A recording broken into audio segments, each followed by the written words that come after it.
Merci Balandi.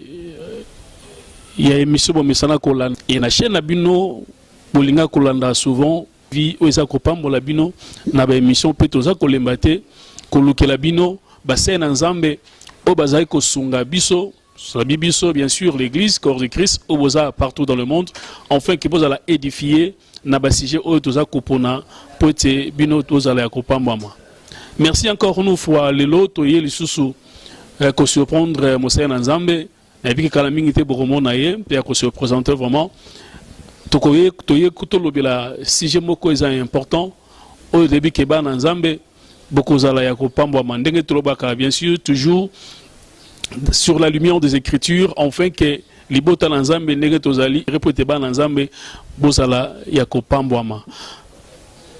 Sans plus tarder, nous présenter Bino Moussa Nzambe. Il n'a quoi annoncé bino si jeune auto kolobela enfin que bino boza kolanda biso bozala yakopambama mbote Moussa Nzambe. Mbote papa. Est-ce que vous se présenter encore une fois boza ba Nzambe boza kolanda biso? OK, je suis l'apôtre Christian Kanza. Je vous salue au nom de Jésus. Merci Moussa Nzambe.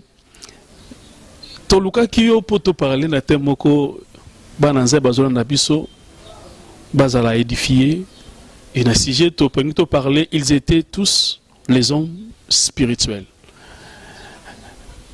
Na habité par là, on lit que Saba Nanza Menini, Naskan Tijo, tu peux parler, Nandé Madouasolanda Bisson. OK, si je peux lire un verset par rapport à la question. Nous sommes dans le livre de 2 Rois, chapitre 2. Du premier verset, je descends, mais pour le temps, je vais un peu me limiter à certains versets. Je lis au nom du Seigneur. Amen. Lorsque l'Éternel fit monter Élie au ciel dans un tourbillon, Élie partait de Gilgal avec Élisée. Élie dit à Élisée, « Reste ici, je te prie, car l'Éternel m'envoie jusqu'à Bethel. » Élisée répond, « L'Éternel est vivant et ton âme est vivante, je ne te quitterai point. » Et ils descendirent à Bethel. Les fils des prophètes qui étaient à Bethel sortirent vers Élisée lui dire, « C'est-il que l'Éternel enlève aujourd'hui ton maître au-dessus de ta tête ?» Et il répondit, « Je le sais aussi, taisez-vous. » Élie lui dit, « Élisée, reste ici, je te prie, car l'Éternel m'envoie à Jéricho. » Vous pouvez descendre jusqu'en bas, ça ne pose pas de problème. En fait, la question était que comme les sujets nous sommes en train de parler, ils étaient tous des hommes spirituels. Par rapport à ces versets que nous avons lus, la Bible dit ici, l'Éternel a parlé à Élie, le prophète, qu'il devait se préparer car bientôt il devait lui prendre, que Élie devait être enlevé. Et la Bible dit, Élie commençait à presser son serviteur qui était Élisée, à lui dire que reste là car l'Éternel m'a envoyé quelque part. Reste là car l'Éternel m'a envoyé quelque part. Mais arrivé à un moment, Élisée marchait, il rencontra des fils de prophètes. Les fils de prophètes lui posaient la question, est-ce que oyebi que ton maître sera enlevé bientôt? Élisée a répondu, bango, nayebi ango, taisez-vous. Le problème, nakata sujet, ils étaient tous des hommes spirituels. Je me suis demandé, nakata passage au qui avait informé Naba fils des prophètes Oyo que bientôt Élie alingaki amata. La Bible n'a pas dit à un endroit que Élie avait annoncé à la congrégation ou à la ville que bientôt il va partir parce que l'Éternel lui a dit quelque chose. Mais personne n'avait parlé à ses fils des prophètes. Et Élisée répond aussi à son tour, je le sais. Akamouete, ma réponse bon naie biango bino pebo fanda kimia. Qui avait aussi appris à Élisée ou informé à Élisée que son maître Azomata. J'ai compris que les fils des prophètes, na Élisée, c'était des hommes avertis.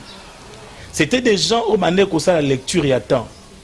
Bien que le grand prophète, le maître a annoncé qu'il que l'Éternel a enlevé, mais bango bazala qui n'a capacité, il y a qu'aucune tina pensée, tina conseil à mettre na bango, qu'on découvrir où est qui volonté parfaite yanzambe. Et c'est pourquoi nous disons que ces gens-là, ils étaient même dans l'ancienne alliance. Mais c'était des hommes spirituels en telle enseigne qu'ils comprenaient les mouvements de Dieu. Ils comprenaient les vents de Dieu. ils comprenaient comment est-ce que Dieu bougeait et comment était la manifestation de Dieu dans leur génération. C'est pourquoi on dit que ces gens-là étaient des hommes spirituels. Merci l'homme de Dieu. Ils étaient tous les hommes spirituels par rapport au équipe qu'on relatait biso histoire à Tangi. Mais on fait comprendre que pour être un homme spirituel, il faut que la lecture il y a makambuza qui se passait par rapport à ta oyozali. Parce que le lobby, Dieu ne ferait sans avoir révélé ses secrets aux prophètes. Peut-être bango peut qui révélé par Dieu. Il y a un qui qu'on saisir, peut qu'on a na ta oyo, maître Élisée oyo, aïbisaki maître Élisée Eli, ou aïbisaki abouaki aïbisa Élisée. Est-ce qu'un homme spirituel, c'est vraiment la capacité à courir ko tanga temps oyo église ezotambula to oyo ndengeni nzamba za kotambula na batonde ndenge nzamba za kotambula na église. Par rapport au contexte oyo, il y a quelque chose, des choses qui se passent dans le passage au Tozotanga. Au moins, la première des choses, d'abord, ces gens-là ont détecté ce que le maître ne les avait pas dit. Un fils n'est pas seulement celui oyo à Fandaka pour recevoir seulement du Père tout. Mais c'est quelqu'un aussi, il peut entrer dans la profondeur et découvrir des choses cachées même que le père Atikali Koyebisa a été. Le problème c'est ça maintenant. Le problème c'est ça. Parce que quand on parle d'Élie, on parle des pères. Je ne parle pas seulement de ton père spirituel, je parle de plusieurs pères qui sont dans la ville. Parce que Élie était le grand maître. Mais il y avait une dispensation d'Élie qui devait passer et une autre génération, il fallait y aller. Maintenant, la génération où il fallait remplacer, Bangonde, il fallait avertir, à comprendre que nous avons des aînés, nous avons des pères qui sont devant nous et bientôt, ils ne seront pas là. Alors nous devons avoir une attitude qui permettre Bisso à recevoir le manteau pour la continuité de la mission. Et ces gens-là étaient spirituels parce qu'ils voyaient l'entité divine ou l'entité spirituelle qui se cachait au prophète, dans les prophètes Élie. Merci. Mais qui n'a sauvé le mot important par rapport à la lecture dans le livre Totangi. Mais aux autres, Sabiso père comme Élie. Mais papa Élie a quand même modèle par rapport à la génération où Azalaki nango. Mais l'église n'a biso lelo non pas seulement au Congo, on a encore le président parce que tous en a Congo, tout ça qu'on fait en réalité belé. Azalaki modèle oyo à suivre oyo ba na mususu ba na kola na modèle Élie, c'est pourquoi Élie Azalaki n'a un problème mais mon côté vraiment vis-à-vis ya ba na mena génération tozali. Est-ce que ba papa ndengwana bazali ba modèle bazali o bazo pesa bato sous posa wana ya koluka ensemble de la profondeur pour na kokota ko reconnaître penser ensemble. Est-ce que ba modèle wana vraiment ya Congo na modèle na ba papa na biso ya Congo baza ko ekise lelo o baza ko pesa ba na posa soif wana ya kokota na profondeur poso ki ba na wana Élisée pardon azo ki posa kokota na penser ensemble c'est que Azo qui modèle le père maître nae. Est-ce que va mettre na biso lelo to ba père na biso lelo? Si biso posé à ko ensemble tout baza ko pesa biso encore posé à ko kota ko connaître encore penser ensemble n'attend n'importe la génération autre lelo. Je vais répondre par oui parce que moi aussi je suis un fils spirituel, un homme spirituel. Je comprends et fais des lectures spirituelles. Pourquoi je réponds par ceci? Nakata passage Totangi, la Bible dit ceci. Élie a Élisée que reste là. Élisée a continué à suivre maître naï. Élie à chaque fois que bazo continue, Élie abandonne toujours que Élisée reste là. Je vais dire par ceci.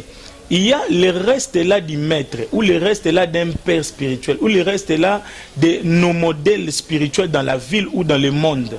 Et qui semble comme si quelque chose qui te fait égaré ou quelque chose qui te fait retourner dans le monde ou quelque chose qui t'affaiblit. Parce que Élie, ça toujours Élisée reste là. Élisée Sikoyo. Le problème ce n'est pas Élie a le manteau, mais c'est Élisée qui a besoin du manteau d'Élie, qui doit poursuivre jusqu'à recevoir. Je prends l'exemple de Ruth. La Bible dit Naomi tangu mobali na ina bana mibale bakufi.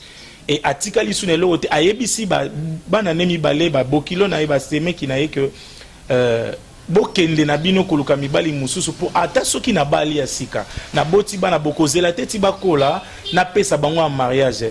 Or, pas à monique raison, ils qui valable et à se détacher. Azala qui n'a raison à se détacher parce que Naomi Mouta libéra qui est normalement. Mais j'aime l'attitude de Rite. Rite Azala qui est une fille spirituelle. Il y a des raisons dans la ville, des erreurs dans la ville, des faiblesses dans la ville. Il y a nos aînés, ils ont payé sa biseau. C'est comme le reste là d'Eli. Tu as vraiment la raison qu'on condamner, on peut abandonner, qu'on a le modèle.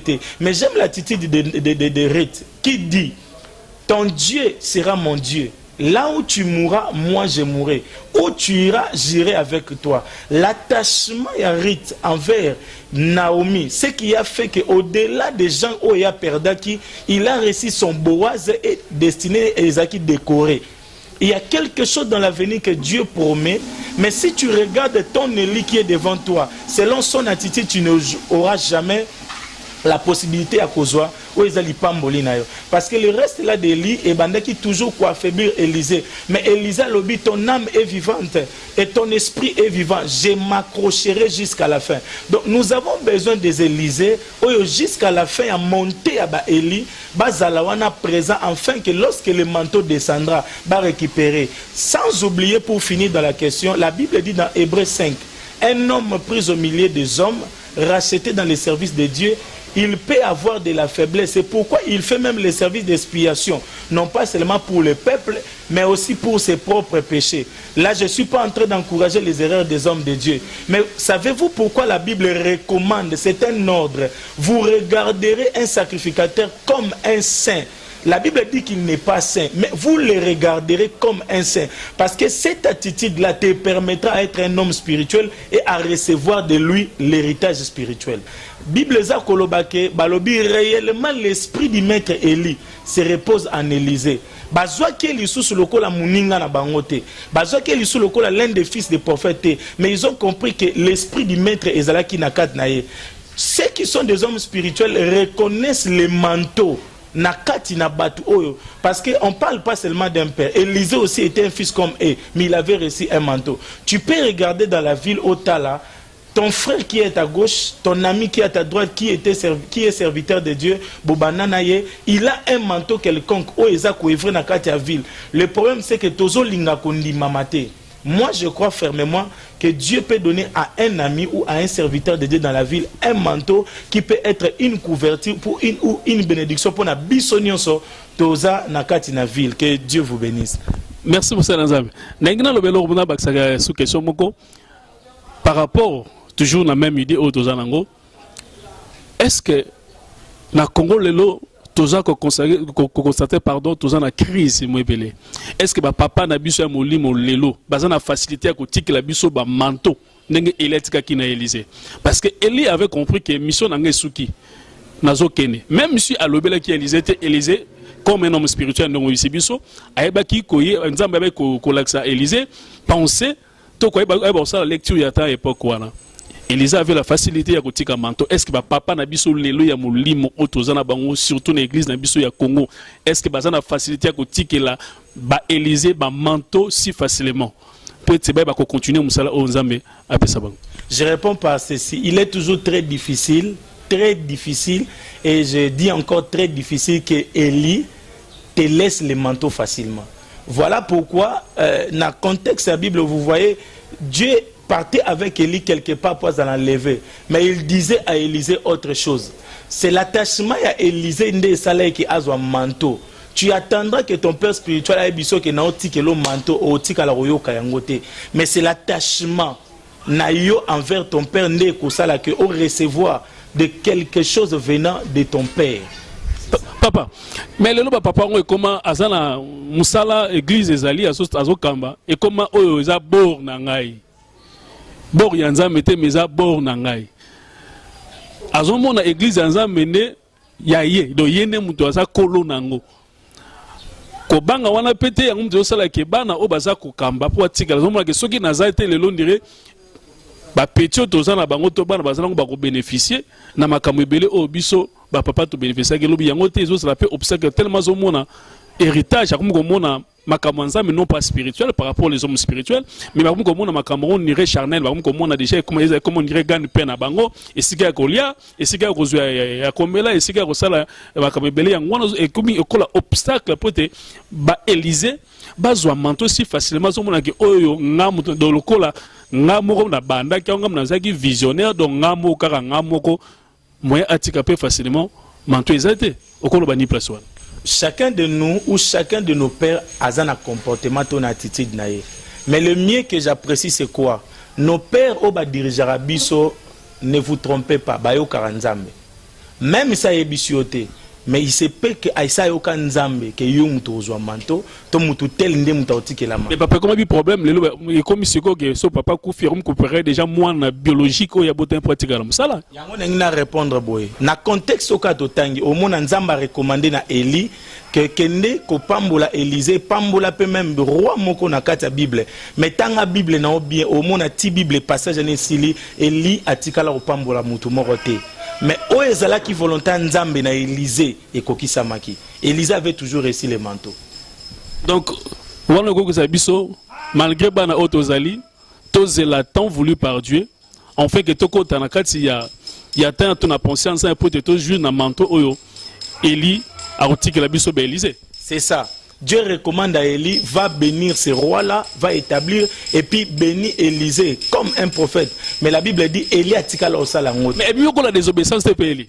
Mais c'est ça le problème. Donc, yo koyo kanzambe kenzamba bi au recevoir manteau. Père pas koyo kanzamba bi yem tauza manteau. Mais ose la jour ango et tika la osalamate. Mais ko se décourager te parce que Élysée, même na kati ya na monté à Élie, okozwa toujours manteau parce que wanezo dépend na consentement ya muto azali bosono te. Mais nzambe o a préparé nyonso akopé soango toujours.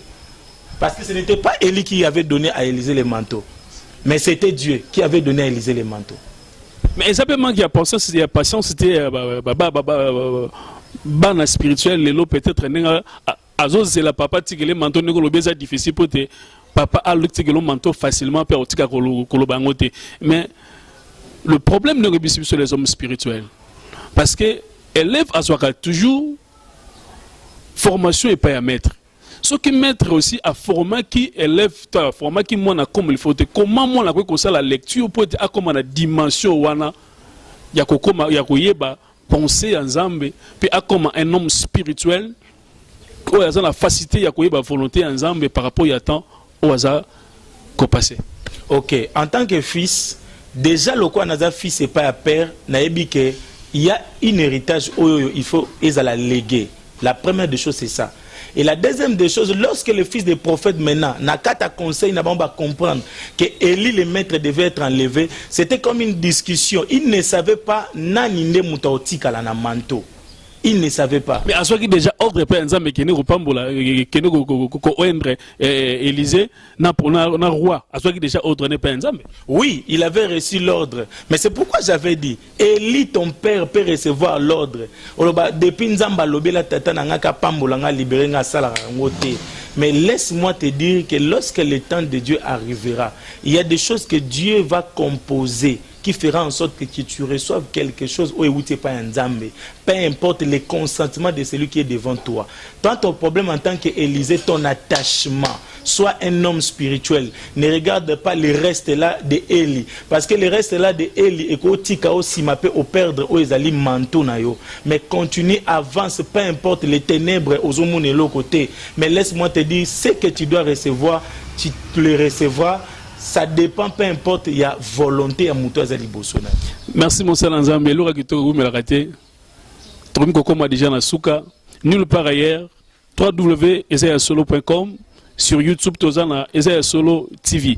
Mais mon cher Nzambe, dans l'ingi otala sous caméra, oyebi saba Élysée. Oyo lelo bazako se distraire au lieu que base là homme spirituel bazako se laisser faire par rapport où il y a sentiment par rapport il y a temps moko bloc moko bazako il y a bloc moko ya mikem ki au lieu que ba kuma homme spirituel o ndenge nzamba za cause la pour te ba défendre encore ba manteau ya papa na bango lobi okoko bisa bango ni msu baza décourager msu bazo zela ba manteau ngo bazela papa zo ba bango lokote msu pe papa pe akufi azutire pe ozwa manteau ngo tazo mono nire et si lipona edo obi abanda lisusu musala mususu wa yemoko ya sika ndenga za kokanisa bana ndengo wana okoko pesa bango conseil nini na ko expliquer deux choses na lombangu ya liboso. La Bible dit Élisée tango azui manteau ba fils des prophètes ba moni na musika ba yeba fukami ba reconnaître que c'est lui qui avait les manteaux. Mais ça peut peut-être papa pardon nabi ko zo répondre ça peut peut-être surtout na l'église na biso ya Congo lelo ndenge to lobaki moto reconnaître grâce à muninga si facilement pe aya ko adhérer na vision muninga toi à s'adhérer na grâce à muninga si facilement na Congo lelo et ça moi pas suppose que to luka batane moi plutôt mona bango. C'est ça le problème, c'est pourquoi quand tu vois un manteau tu vois une grâce. Lorsque tu vois une onction, on ne combat pas l'onction. On ne combat pas une grâce, mais on s'accorde avec la grâce, on soutient la grâce. Car l'onction peut te tuer sans combattre en haut. Tu peux regarder dans la ville au monde, nani nakati na mboka na biso azana manteau. Oh ba père na biso bazalaka nango, tu peux détecter et aller fléchir comme le fils des prophètes et à ton tour tu recevras. Ma deuxième réponse est celle-ci. Pour na bato baza déjà décourager ba père, tamusu ba pesi bango manteau te. Élisée de son tour, lorsqu'il a reçu les manteaux, il avait des mauvais fils comme Élisée, Géasi plutôt, et Géasi n'avait pas reçu les manteaux. Mais la Bible dit Élisée mourit dans la tombe. Vous savez, les choses qui est prévues par Dieu, ata Elisa lingite ozwango kaka. Biozo banakata tombe, Elisa umeli. Tombe onsezo chômé nakata kunda. Alors que nakata mokili batu bazala ki ba problème ba réalité. Mais moutobik sabatane zate parce que les successeurs pour na bazo manteau bazala ki non bazo ki manteau te à cause ya comportement na bango. Mais un jour bazo mema ebembe bazo kende ko kunda yango. Na nzela wana seku se salami ebembe kwei. Nakati na tombe ya Élisée biozo bake elbembe wana etelemi peut recouvrir la vie parce que le prophète peut mourir mais l'onction du prophète ne meurt jamais. J'aimerais dire à quelqu'un, peu importe les moyens, peu importe le niveau, il y a limite au communango, il y a sensation qui nako tikala suko bénéficier l'Éternel même dans la tombe du prophète a ko faire récupérer yo to kozwa oyo ezali lipamboli na yo. Mais je crois fermement cet après-midi qu'il y a quelque chose qui est prévu pour toi. Liboso na yo pe nanzela ya batu o baza liboso na yo, c'est le problème de ton attachement, mais les voix oyo ko sala ke ozwa yango ça dépend de Dieu, peu importe le consentement ya batu baza liboso na yo. Merci Monsieur Nzambe. Question nanga soka, comment on peut reconnaître que mutu azana onction ya Nzambe? On reconnaît d'abord mutu o azana onction ya Nzambe par rapport à crainte naïe en Nzambe. La première des choses d'abord c'est ça. Par rapport à crainte naïe en Nzambe. Oui, oui, c'est très difficile. Là, on doit être un peu honnête. C'est très difficile par rapport à ça. Mais on reconnaît d'abord la première des choses. Mutazana onction Nzambe ou azana crainte en Nzambe. Mais il y a un problème. Ba oyo tozomona neti ba pengu lelo. Na bataya kala bazala kapé na crainte wana sala ke bas onction. Mais le problème, les ministères et les ministres, ils ont des choses différentes. L'onction et l'homme de Dieu aussi, ils ont des choses différentes. Donc, motsali na nzamba koko bebisa, mais eloko ewute pa na nzambe etikala parfait pour na héritage ya ba obazoya na si. Mais yango pe comme argument ya ba papa na biso wana, abi ki ata sumuki na ta sene mais abi ke no eloko za nango ebe balango te akosani ono salinga abi ke o nzamba chaka te ebe balango te. Je réponds d'une manière bizarre. Le salut est individuel d'abord, un. De deux, c'est pourquoi Paul a lobby. Ngape en tant que père, nazo lité pour nazala ponte. Parce que ba misu ba ko tika la ba loi ba pont. Canal ya tozo onction, mais za pont ya tika la. Biso to mata. Donc il faut comprendre, il faut être un homme spirituel. Quelqu'un comme on est à pengui, mais il a quelque chose à te donner. Atika li pont. Mais leader pe na ko na loko la Paul a lobby nazo lité pour nazala loko la ponte ngape na hérité. Oezali lipambolito royaume des cieux nabiso. On donne ce qu'on a en début de lobby. On donne ce qu'on a, mais ce qu'on a reçu du Seigneur, yangonem tbapé saka. Et moi je crois fermement que ce que nous avons reçu du Seigneur est un héritage pour notre génération ezakoya. Merci, merci Monsieur Nzambe. Église de Dieu, nabi ke bande wazona so partout dans le monde. Nabi gozia ko se magné trobi esili otie a mais te promettre bien prochainement pendant qu'on continue si Dieu est tellement profond tellement malam oba nzambe besoin na biso partout dans le monde nabi ki bozia ko pambwama Moussa Nzambe, to comme nabiso na suka. Nabi ke bananza balandio partout dans le monde. Est-ce que vous pouvez ce numéro de contact? Peut-être bande comme sous ba ko poser ba question. Oyo biso to poser te autant wa landia bi ke non oyo ko zapeli pamboli ponanga na tuna question boye et rozama li pamboli pona bandeko. Amen. Nzambe ya pambola bino avant to sambela nazo pesa numéro na ngai plus 243 81 47 052 14 plus 243 81 47 052 14 et deuxième numéro n'angezali plus 243 89 63 29 309 plus 243 89 63 29 309 so qui na Facebook betika Christian Kanza oko mona photo na ngai oko kota même oko komela ngai Nzambe a pambola yo. Merci monsieur Nzambe. Nde obie ko sambela pona bande ko mususu o baza kolanda biso ba Élysée o baza kolanda yo o ba sentir que bango pe ba koma homme spirituel ba kolanda marche o yo pesi biso po itete ba kozwa manteau o Eli autikela biso. Je finis par ceci avant de prier. Devant un homme oint n'attend pas l'argent, n'attend pas les vêtements, cause la terre pe sa ombongo, cause la terre pe so bandako, mais elle a au bénéficier na entité onction azanango yango nde au produire biloko nyonso zolula na vie na ye. Na sambeli pona mutu nyonso alandi biso, éternel grand Dieu, parce que pona ki après-midi à lelo oyebaki que ndeko yo akolanda biso. Ba problème na yo nyonso ozanango na sambeli nzamba pesa o solution. Et puisque je suis un homme spirituel, na sambeli, peu importe moment ko tala image o na sambeli ke nzambe abikiso na maladie wana incurable okobenga biso po ko pesa témoignage ko tala no kaka image o maladie wana disparaître na nzoto na yo eloko wana ekoisami ezala géant abunisaka vie na yo akimio parce que onction ezo couler. Je suis un homme spirituel et je crois même na nzela ya caméra onction ko tambola pe ko bikiso bisiko zali yamba lobiko no bisiko zali petit kete nzamba pesa o motema munene ya ko comprendre makambo to lobi pe supporter bato bazali boso na yo. C'est pourquoi la Bible dit serviteurs obéissez à vos maîtres même s'ils sont dire des comportements tika nzambe apambola biso nyonso na kombo na Yesu. Amen. Voilà to komina suka to pesi merci na bande ko nyonso bozolanda biso ndi to baki ni par ailleurs makamba boye message aboye okozonga kaka na YouTube. Abonnez massivement afin que bozala lisusu ya kopambama koleka to pamboli encore nzambe.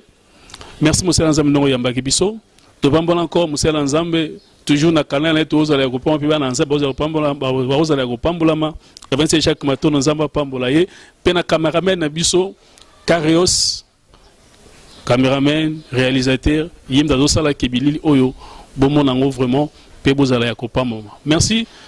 Nanenge bolanda kibiso tokotani mbala sima na même chaîne. Que Dieu vous bénisse. Bye.